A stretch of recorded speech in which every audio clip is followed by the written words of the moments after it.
built it all out of proportion, like Iraq was ever or could ever possibly, under any stretch of the imagination, be a threat to us whatsoever. But watching the news, you never would have got that idea. Remember how it started? They kept talking about the elite Republican Guard in these hushed tones, like these guys were the bogeyman or something. Yeah, we're doing well now, but we have yet to face the elite Republican Guard. Like these guys were 12 feet tall desert warriors. Never lost a battle. We shit bullets.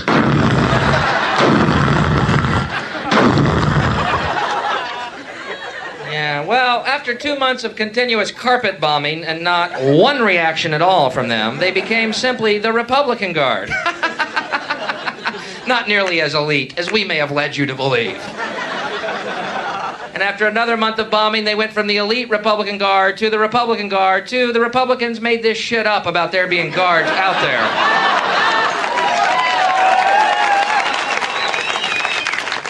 We hope you enjoyed your fireworks show. It was so pretty, and it took our mind off of domestic issues. The Persian Gulf distraction. People said, Bill, Iraq had the 4th largest army in the world. Yeah, maybe, but you know what? After the first 3 largest armies, there's a real big fucking drop-off, all right? The Hare Krishnas are the 5th largest army in the world. They've already got our airports, okay, so I think that's the greater threat right now. Mr. Onion Head in Terminal C is scaring the shit out of me. Get him away from me. You know, my biggest problem with the whole thing was that bloodlust that it came out of everyone, you know, this bloodlust, man. It's really unbelievable. Like, I was over in England. You ever been to England? Anyone been to England? Yeah. No one has handguns in England, not even the cops. True or false? True. Now, in England last year, they had 14 deaths from handguns. 14. Now, United States, I think you know how we feel about handguns. Whoop, I'm getting a warm, tingly feeling just saying the fucking word, to be honest with you. I swear to you, I'm hard. 23,000 deaths from handguns. Let's go through those numbers again because they're a little baffling at first glance. England, where no one has guns, 14 deaths. United States, and I think you know how we feel about guns. Whoop, I'm getting a stiffy. 23,000 deaths from handguns, but there's no connection. And you'd be a fool and a communist to make one. There's no connection between having a gun and shooting someone with it, and not having a gun and not shooting someone. There have been studies made, and there is no connection at all there. Yes, that's absolute proof. You know, 14 deaths from handguns. Probably American tourists, too, you know, over there. Call this a sandwich? You don't boil pizza? That's the way we eat here. That's the way we eat here. This food sucks. And boy, does it suck. Okay, great. If I'd had a gun, I would have been number 15 on that fucking list. The most useless thing in my life at the moment is my fridge. My fridge is without doubt the most useless thing I own. There is nothing I pay 24 hours worth of electricity every day so that when I open my fridge door, it will light up my face. That is what my fridge is for. There is never any food in my fridge. You must be warned. You must be warned against the evils of the fridge. You need to know that fridges break up homes, they ruin marriages, they destroy households. The centre of all tension is around the fridge, especially in a communal house.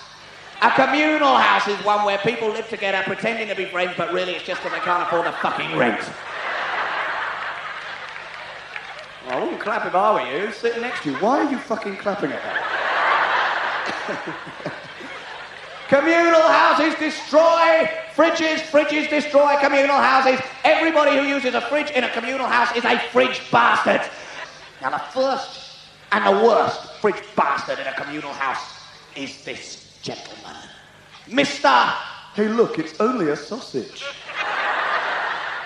It's my fucking sausage! And you ate it. Look, it's only a sausage. Stop saying that! Mr. Hey, look, it's only a sausage. He's always a fucking mature student hippie who wanders around degrading good 60s liberal ethics and making everybody else feel like a total pathetic possessionist Nazi just because he eats their food. I didn't think it meant that much to you. It was, after all, only a sausage. But if it's bread that matters to you, okay, I won't do it again. Till tomorrow fucking night, that is. Next door to Mr. Hey, look, it's only a sausage, lives Ms. Look, why don't we just cut all this crap and have a kitty and buy a communal sausage? Because if we did that, Mr. Hey, look, it's only a sausage would eat it and say, hey, look, it's only a sausage. I said the worst was Mr. Hey, look, but no, there is worse still in a communal house, a fridge user, and that is the house couple. The house couple, the first two to get a girlfriend or a boyfriend. When I was a student, I didn't get a girlfriend for 2 years, but these two were 19 and suddenly they're like a fucking married couple. They were going out for 2 weeks and it's a mature fucking relationship, you know. They're acting like they're 55 years old, walking around like a married couple, doing things together, and going fucking shopping together, and going up and buying really together things like fruit and vegetables. And they walk past me and I'm eating a vest of fucking chow mein. And they say, Ben, that cost £1, and we've just had an entire spaghetti bolognese for 37.5p each. You're a fool to yourself. Shut your face! And they get all this great stuff. All this great food, really together stuff, and they flounce through the kitchen into the bit of their fridge, and they got all this together stuff, and they're putting it, loading up their bit of the fridge, and all I've got on my shelf is a fucking tube of prime Mueller cheese spread that's totally empty, and every night I hit it with a fucking hammer, trying to get some more out of it. And they make really together meals. They say, is the kitchen free yet? We'd like to make a proper meal, Actually. And they make really good meals, and I'm sitting there watching, and they make a spaghetti bolognese. And I haven't seen a real meal for 6 years since I left me mum. And they're making a really together meal, and it's bag bol, and God, it's good. And I'm smelling it, and I just want it, and I want it so much. And at the end, there's a little bit left over, just a little bit in a pot. And I'm going, yeah, yeah. But no, they scrape it into a Tupperware dish and put it in their bit of the fridge. And then, they go upstairs and fuck each other. They're eating properly and getting laid. Bastards!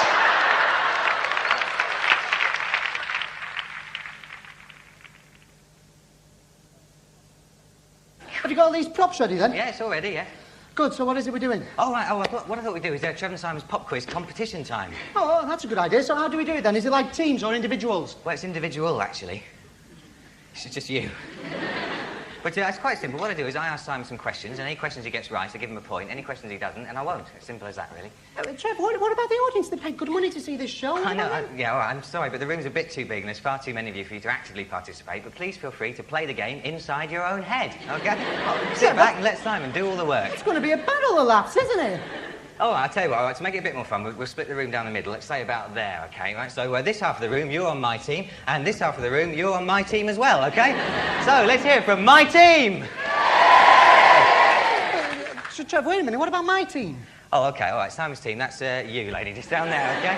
OK, so let's hear it from my team! Simon's team! Oh, well, good luck, Simon. No, I'll do really well. I'm going to win at this, I can tell. Right. Good, OK, now you need a buzzer to get in quick with those answers, won't you? Trev, So I'm the only one. There you go, no, you've got to get in quick. There you go. Right, the first question. Who is the odd one out? Is it A, Kylie, B, Genesis, or C, Tears for Fears? Hey, Kylie! Hang on, you've got a buzzer. You get... Hey, Kylie! No, I'm afraid not. No, the answer was C, Tears for Fears. You see, Kylie and Genesis are rubbish, whereas Tears for Fears are crap. OK, so let's hear from my team. And Simon's team. She's really rooting for you there, Simon. The second question. Which of the following best describes New Kids on the Block? Is it A, awful, B, not very good, or C, American? Simon. C, American. No, you didn't give me time to finish the question, did you? It was C, American boys with bags of personality and some great dance routines. A. No, you can't change it now. B. No. Right, I'm going to move on to another round now. You're going to hear some voices of some rock legends. They're rock legends who have been at the top, but are now losing it on top. Can you recognise this voice? When our record, Sultans of Swing, became an international hit single, I hoped I soon might become one of the greatest guitarists in the world. In fact, I am now, but it hasn't stopped me going bald. Who am I? Simon? Mark Knopfler. No, I'm afraid not. No, it's the lead guitarist for Dire Straits, Mark Knopfler. No, Jeb, wait a minute. Mark Knopfler is Mark Knopfler. It's his name. He has a silent K. Like Michelle Pfeiffer. She has a silent P. I don't think we want to know about that. Let's hear from my team. Simon's team. Hang on. Where do you come from? Yeah, defectors. Can you recognise who this is? Hey, Simon, do you remember when I was in that jacuzzi with Sarah Green and Philip Schofield and I said, hey, everyone, let's talk? Okay, that's the end of the pop quiz. Thank you very much. Thank you. Thank you.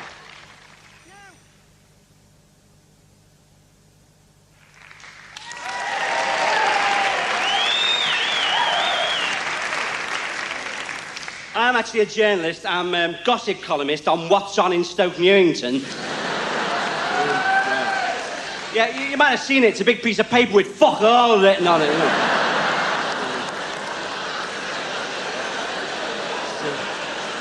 Actually, the lifestyle in Stoke Newington is terribly alternative, you know. Really is. I mean, everybody's growing their own denim, you know. I actually knit my own yogurts. It's really tastic, you know. I've been on my holidays this year, went to a Greek island, Domestos, you know. The scene is terribly alternative, but there's one thing about the scene I can't get behind, and that is all the people taking drugs and not giving me any, the bastards. I went round to some friend's flat the other night, right? I got up to the flat, and I noticed a sickly sweet smell. Sickly sweet bloody smell. I thought, aye, spam for tea. And then I saw them, the extra long 9-skin Galway's dick compensators they was rolling. I said, Byron. I said, how do you manage to get the spam in there? And then I realised what was happening. I said, I'm hip to this groove, daddy-o, 23 skidoo, rock around the crocodile, man. So they all ignored me, you know. I sat down on the Habitat pine scatter cushions. And they all settled down for a good alternative night in, you know. Lentil fondue bubbling away on the hot plate. Oh yes, I got this recipe out of a book called 1001 Things to Do with Cling Peaches. Or 1002 if you eat the fuckers.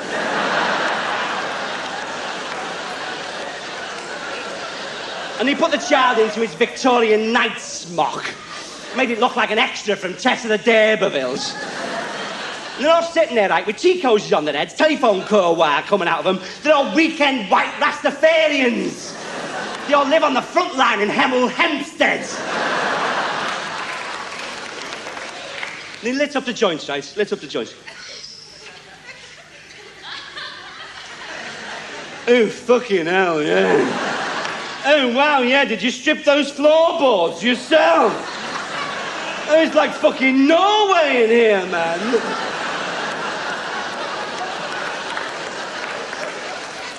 And this one guy says, oh, this is really amazing, dude, you know. I mean, it's really incredible, you know. I mean, it's really amazing. He said, but let me tell you about some dope I had the other week. It was really good stuff. It was Swedish lead, you know. So I had one toke of this dope, right? Just one toke. I was paralysed from the waist down. I lost the use of my fingers. I developed every single symptom of typhoid. It was fucking amazing. And they're all going, ooh, fucking amazing. Ooh, fucking fantastic. Ooh, save the shrimp, man, yeah.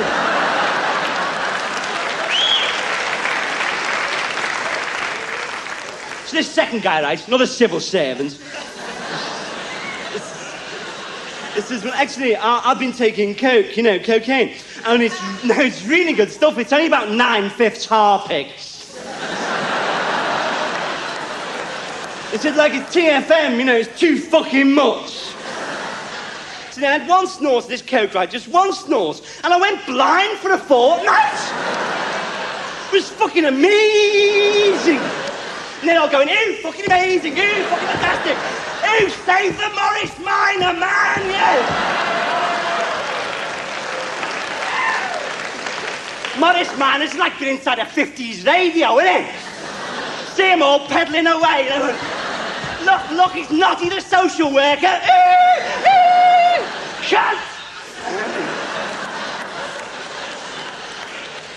So this first guy's a bit pissed off. He says, okay, stakes are raised. Well, I've been taking napalm.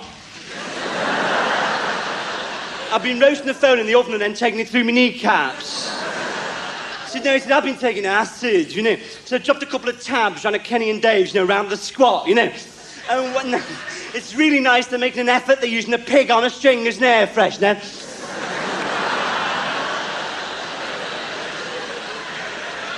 It was really amazing acid, this, you know. And it was much better than Sainsbury's tin cream magic mushrooms.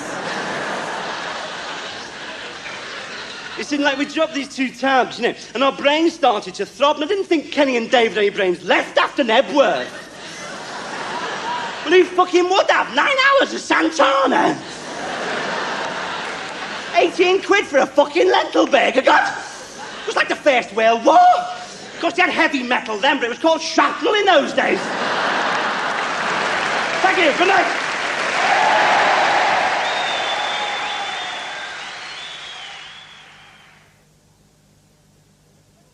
I was a clever kid, but I never liked grammar school. Mister, did you like grammar school? Well, elementary school? Me neither. You know, a lot of stuff in that you don't appreciate till you get to be older. Little things like being spanked every day by a middle-aged woman. I mean, stuff you pay good money for later in life. No? Right? I remember once our teacher, we had musical instruction, and she gives one kid a tambourine and one kid gets a little piccolo, and she gives me 1 stick. And I said, how am I going to make music with 1 stick? She said, use your imagination. You know, so I goosed her. Got a high C there. Yeah. Once she said, Emo, if you could be an animal, what animal would you be? I said, well, I'd like to be a 75-foot-long tapeworm in your colon. And you can't flatter some folks. Once she said, what's 5/19 plus 4/15? My brain started to bleed. And she said, take it easy. What's our common denominator? I said, a fondness for little girls. She was by and large. But anyway, once she sent me to the principal, and I'm walking down the hall. I thought, oh, this is horrible. My friend Jimmy went to the principal last week, and he's still not able to sit down. So I'm praying, oh, please don't let him find me attractive. And I go there.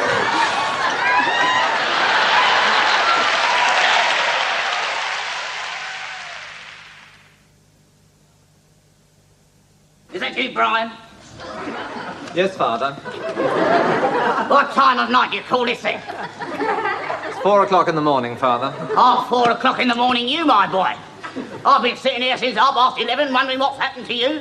I've been sitting there eating my heart out. I have to get up in 2 hours' time. I know, Father. I have to get up at 6:30. Where have you been? Father, I'm 28 years old. Surely I'm old enough to go where I like, with whom I like, at what time I like. I was out with friends. Friends? Friends? I call them fiends. They're nothing but a pack of whores. The word is whore, Father, and then... Yeah, you've become a regular little rolling stone ever since you opened that stupid little shop of yours. There's nothing stupid about the boutique, Father. It happens to cater for modern trends which you may be a little out of touch with, that's all. Well, I thank the Lord I've lost contact with painted ties, kinky boots and PVC underwear. What sort of a bloody job is that then, eh? Look, wash my mouth out with soap and water. What I'd like to know is what's wrong with the drains then, eh? I've been down the drains all my life. My father before me's been down the drains and my grandfather before me's been down the drains. The whole family's been down the drains for centuries. Father, the mere fact that our entire family tree grew in the drains is no reason why I should spend my life in a sewer. If your mother was alive today, she'd have something to say about it. Oh, Rosie, Rosie, Why did you leave me, my darling, to cope with such an ungrateful son? Don't drag Mother into it, please. I can scarcely drag your poor mother into it when she's 5 foot underground, can I? How did we spawn this fop? You la-di-da, aren't you? You're too clever for your old father now, aren't you? Yes, of course you're too good for the drains, I forgot. You're a bloody marquis, aren't you? Oh, wash my mouth out with soap. Look here, my boy, I'll tell you, the drains are too good for you. That's what it is. I've seen better things than you floating down the drain. I don't know why you go on about the drains. You know perfectly well you retired at 31 and you haven't been down there since. Oh, I haven't been down there since you, my boy. Don't tap me with paper, Father. Now then, Rosie, my darling, do you see what a popping jay we have for a son? What a strutting peacock? Did I fight in the war to hear you abuse me in such a way? Eh?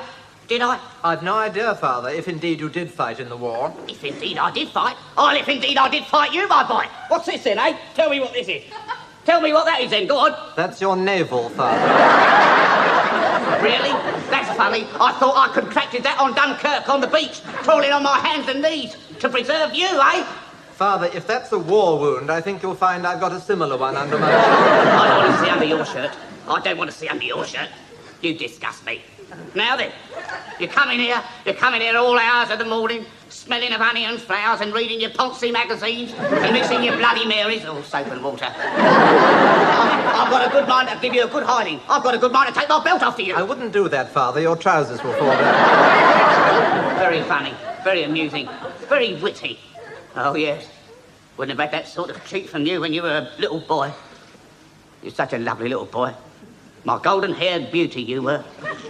Your mother and I, we used to go along the cliffs at West Cliff, and she used to be on one side and I used to be on the other, holding your little, warm, wet hands. And you used to see a ship on the horizon.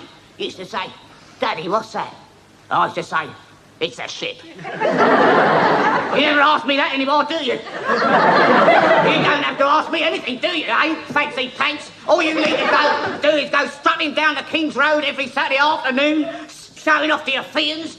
Every word you say is a stab in the back. Every gesture, every look you make is a thorn in my side. Father, there's no need for you to come down the King's Road, too. I could do perfectly well without you. Oh, perfectly well without you, my boy. Rosie, did we in our moment of joy spawn this werewolf, this Beelzebub? I don't know why you keep looking upwards when you mention Mother. You know perfectly well she's living in Frinton with a sailor. That's a terrible thing to say. That's a bloody terrible thing to say. Soap and water. Do you think my wife would have left me? Do you think your mother would have left me? She loved me as I loved her. Good Lord. Do you think your mother would have gone off to live with some dirty Matelot in Frinton? She worshipped the ground I walked on. She liked the ground, but she didn't care for you, Father. Oh, she didn't care for you, my boy. Now then, she's gone up there to the great sewer in the sky, the biggest drain of them all. All you can do is make this place into a sin cellar. Yeah, you're nothing but a whore. You're a whore. Get out of my house. Get out of my house. Father, it's not your house, it's my house. Oh, pardon me for living. Pardon me for having two strong, sturdy legs to stand on. Well, get out of your house then. And never darken your doorstep again. Go on, get out. I'm going to bed, Father. Why don't you have a Sidrax? Oh, Rosie, my darling, my doll, my sweetheart. Where did we go wrong? Where did we go wrong?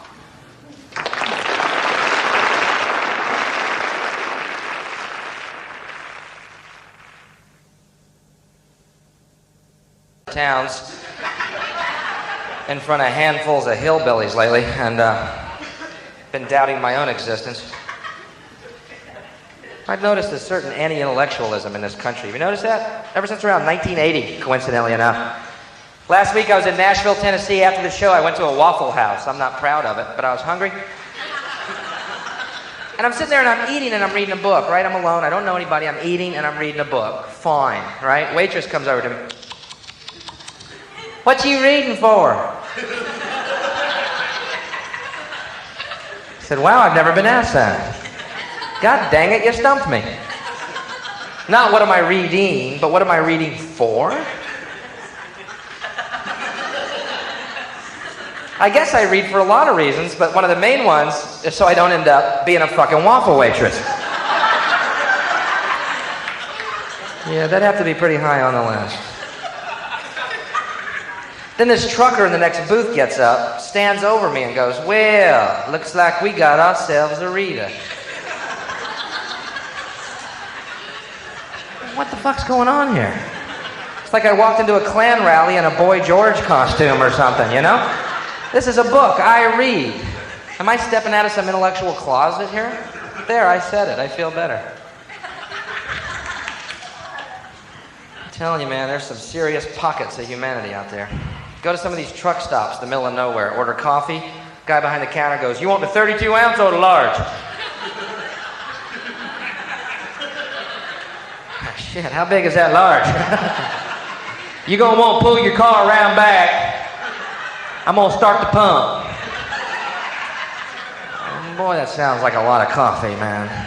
I don't know if I want to be awake that long in Tennessee, you know? They're nice people. They are. What would you describe them as? Rural? Backwoods? Hicks? After the show, one of them came up to me real excited. "Man, you're great. You're cracking me up. I was about to spit." Sorry.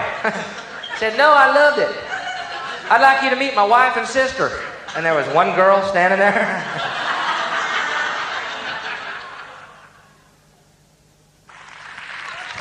Anyway, the other week, I walked into Our Price Records, as I have every right to do. And I went up to the counter and I said, "Can I have the latest Betty Boo?" Well, the guy looked at me, he says, "You're not the usual Betty Boo customer." He says, "Well, to be honest, you're old enough to be her social worker." And he says, "Wait here a moment." I saw him whispering in the corner with a guy and they were pointing at me. And the first guy came back and said, "Could you come to the manager's office?" And I went in there and it was the manager. I knew it was a manager because you could tell by the fact that his acne was healing up nicely. They're so young in these shops. There's a sort of acne seniority. And he says, "Oh, I hear you want the latest Betty Boo." And I said, satirically, I said, "Oh, you catch on quick." He says, "Betty Boo is a young female singer and she's very, very sylph-like in her figure. And she wears very, very short skirts. What do you want with her?" "I just want a record." So I changed my time. I said, "Forget the Betty Boo. Forget the Betty Boo. I would want now to buy a recording of The Clash. London's Calling." He says, "I'm sorry, sir, we can't sell you that either." And Joe Strummer, Joe has personally said to me that no recording of The Clash can be sold to anyone over 25. So I said, "Oh, should I stay or should I go?" He didn't have a clue what I was talking about. He said, "Look, for a man of your maturity, I would advise the latest Nigel Kennedy, the Brahms Violin Concerto. You know, in the CD version, it's like having the orchestra in the front room with you." I said to him, "That's no good to me. I live in a small flat. Besides, I don't want to wake up in the morning with Nigel Kennedy."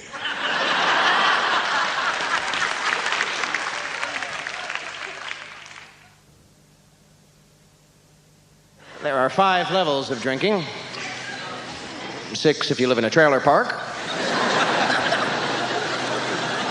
Okay. But never mind that now. We will deal with 5. See if these look familiar. Level 1. Let's say it's 11 o'clock on a weeknight. You had a few beers. You get up to leave because you have work the next day when one of your friends buys another round. One of your unemployed friends. But here at level 1, you think to yourself, "Oh, well, come on, for goodness sake, as long as I get 7 hours sleep, I'm cool." Level 2, midnight. Had a few more beers. You've just spent 20 minutes arguing against artificial turf.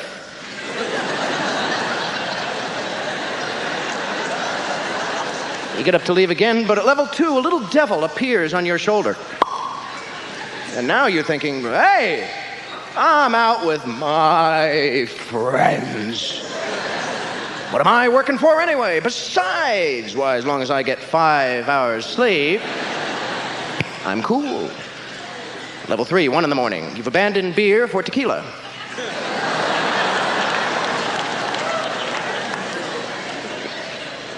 Just spent 20 minutes arguing for artificial turf. And now you're thinking, our waitress is the most beautiful girl I've ever seen.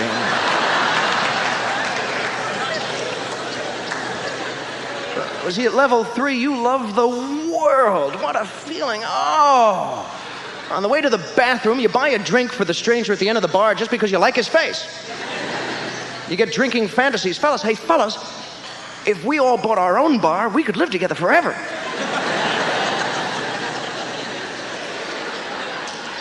Yeah, but at level 3, that devil's a little bit bigger. And he's buying. And you're thinking, well, come on now. As long as I get 3 hours sleep and a complete change of blood.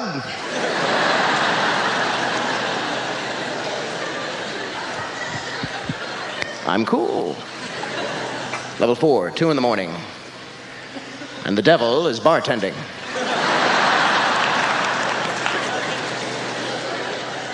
For last call, you ordered a bottle of rum and a Coke. You are artificial turf. This time on your way to the bathroom, you punch the stranger at the end of the bar just because you don't like his face.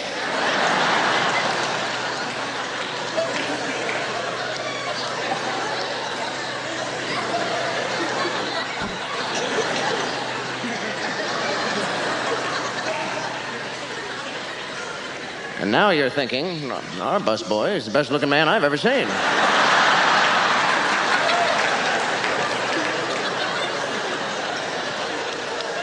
You and your friends decide to leave right after you get thrown out.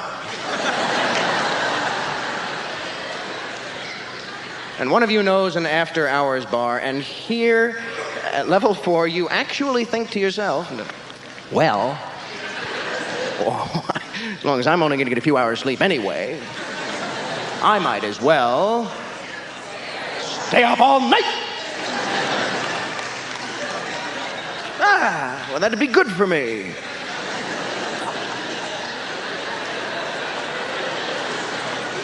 I don't mind going to that board meeting looking like Keith Richards.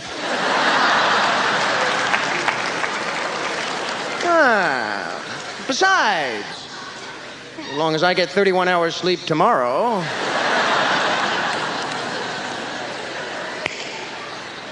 I'm cool.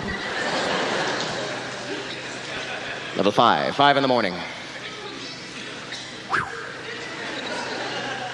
After unsuccessfully trying to get your money back at the tattoo parlor,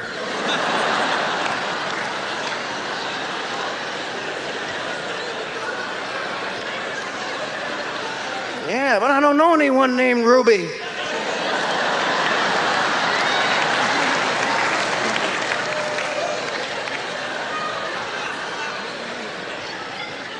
You and your friends wind up across a border in a bar filled with guys who've been in prison as recently as that morning. The kind of place where even the devil is going, I gotta turn in. Bye-bye. I gotta be in hell at 9. I've got that brunch with Hitler. I can't miss that. You're all drinking some kind of thick blue liquor. Usually used to clean combs.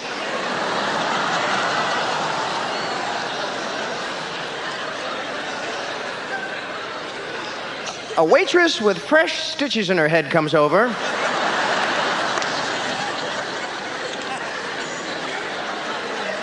And you're thinking, someday I'm gonna marry that girl.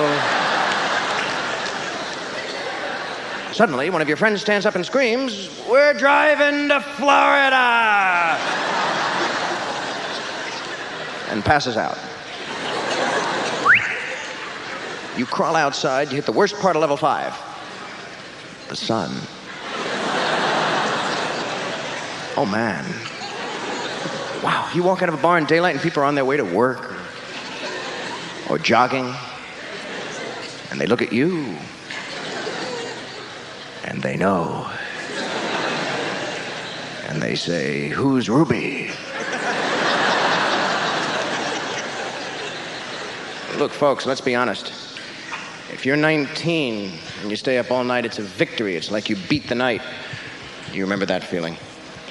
If you're over 30, that sun is like God's flashlight.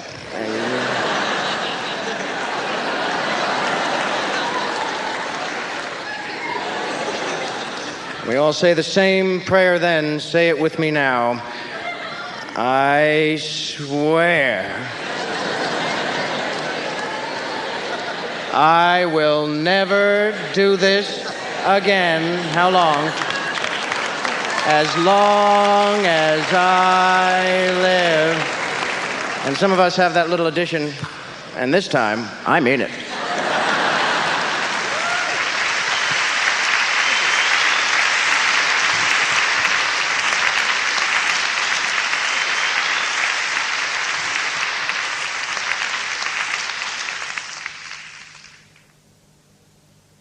Let's face it, there's a rising tide of violence towards women in this country, and I've been trying to think about how we could sort it out, and I've come up with a very good idea, actually. I have. I think the government should pass a law for all women to be armed with shotguns. I do, you know, because then we could go out at night safely, we could shoot rapists, we could shoot muggers, and we could shoot anyone that got on our fucking nerves well. We'd like that a lot, but they're not going to do it, are they? Because they're going to say mistakes will be made. Accidents will happen.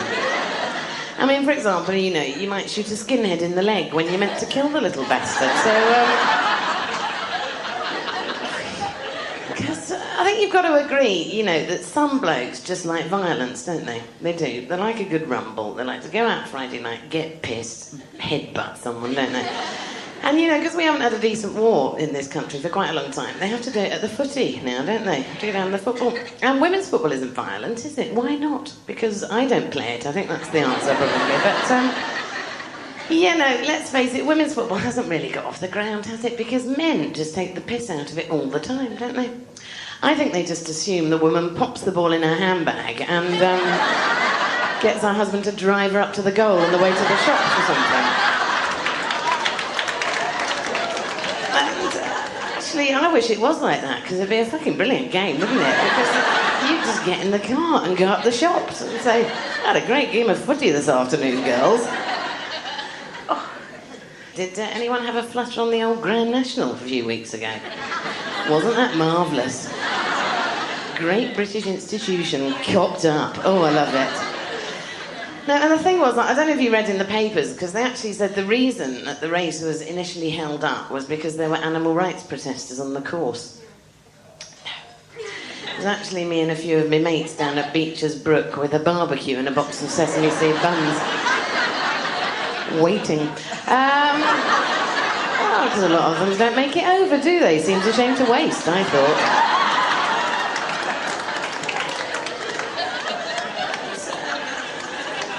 Because, you know, it's such a joy to see a great British institution fuck up like that.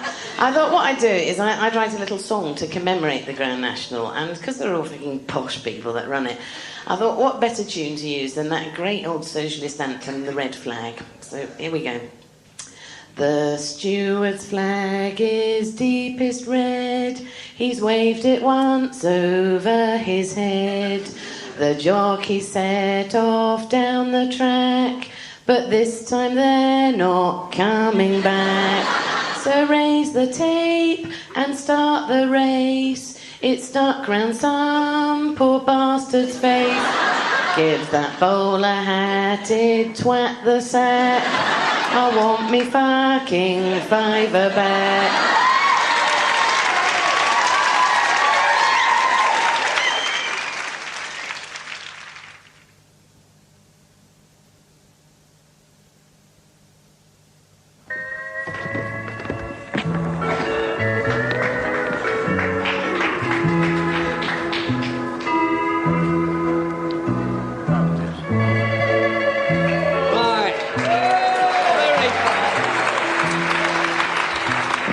Very possible indeed, eh? Oh. Aye.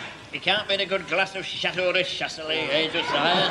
Hey, you're right there, Obadiah. Oh. Who'd have thought 40 years ago we'd be sitting here drinking Chateau de Chasselet? Aye. In them days, we're glad to have the price of a cup of tea. Aye, a cup of cold tea. Aye. Without milk or sugar? Or tea. Aye, in a cracked cup and all. We never had a cup. We used to drink out of a rolled-up newspaper. Best we could do was to suck on a piece of damp cloth. But, you know, we were happy in those days, though we were poor. Because we were poor. My old dad used to say to me, money doesn't buy you happiness, son. He was right. Aye, well. I was happier then. We had nothing. We used to live in a tiny old tumble-down house with great holes in the roof. A house? You were lucky to have a house.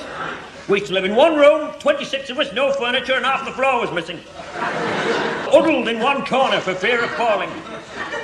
Well, you were lucky to have a room. We used to have to live in corridor. Oh, we used to dream of living in a corridor. Would have been a palace to us. We used to live in an old water tank on a rubbish tip. Got woke up every morning by having a load of rotting fish dumped all over us. House? Well, when I say house, it were only a hole in the ground covered by a couple of foot of torn canvas, but it were a house to us. We were evicted from our hole in the ground. We had to go and live in the lake. You were lucky to have a lake. There were 150 of us living in a shoebox in the middle of motorway. Cardboard box? Aye. You were lucky. We lived for 3 months in a rolled-up newspaper in a septic tank. We used to have to get up at 6 every morning, clean the newspaper, eat a crust of stale bread, go to work down the mill 14 hours a day, week in, week out, for 6 a month, and when we got home, our dad would thrash us to sleep with his belt. Luxury. We used to have to get out the lake at 3 a.m., clean the lake, eat a handful of hot gravel, work 20 hours a day at the mill for 2 a month, come home, and Dad would beat us about the head and neck with a broken bottle if we were lucky. Well, of course, we had it tough. We used to have to get up out of shoebox in the middle of the night and lick the road clean with our tongues. We had half a handful of cold gravel, worked 24 hours a day at the mill for 4 months every 6 years, and when we got home, our dad would slice us in two with bread knife.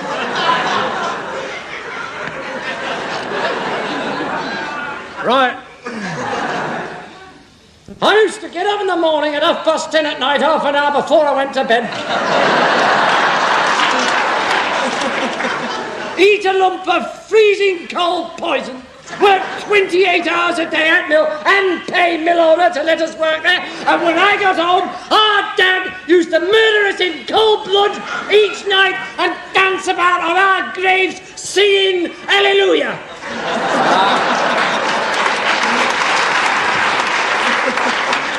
And you try and tell the young people of today that, and they won't believe you. No.